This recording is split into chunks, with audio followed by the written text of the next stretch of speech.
На Грција им смета Македонија и македонците во Република Македонија, а не им сметаат македонците во Пиринска Македонија и името Пиринска Македонија. Како никогаш не сме добили некаква реакција од Грција. Да, па имаме дури и улици Александар Македонски во Софија, имаме споменик на Филип Македонски во Пловдив. Тие работи не им сметат бидејќи на никој начин не ги издигаат, како да кажам, не го подигаат прашањето за македонците во Грција. Затоа не се плашат. Додека постои Република Македонија како национална држава, таа е потенцијална опасност да ги постави прашањата за македонското малцинство во Грција. Мислам нека тоа ја плаши Грција, тоа е првото.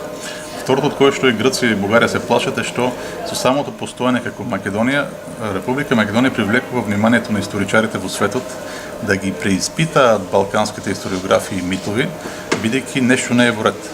Ако се во право тоа што го пишуваат грчките историчари, бугарските историчари не би требало да има ни Македонија ни ништо. А сепак ја има. Тоа внимание колегите во Бугарија историчари многу ги плаши. Бидејќи нивната успешност се должи на тоа што никој не му обраќа внимание. Може да напише што сакат. Додека ако ние во Македонија напишеме нешто, се нафрлат сите од сите страни, и Бугарија и Грција, и го свртуваат вниманието спрема нас. Ако тоа светско внимание се насочи спрема Бугарија или спрема Грција, многу митови кои што израснале како печурки во темнината ќе треба да на сонцето да умрат. И тоа ги плаши многу исто.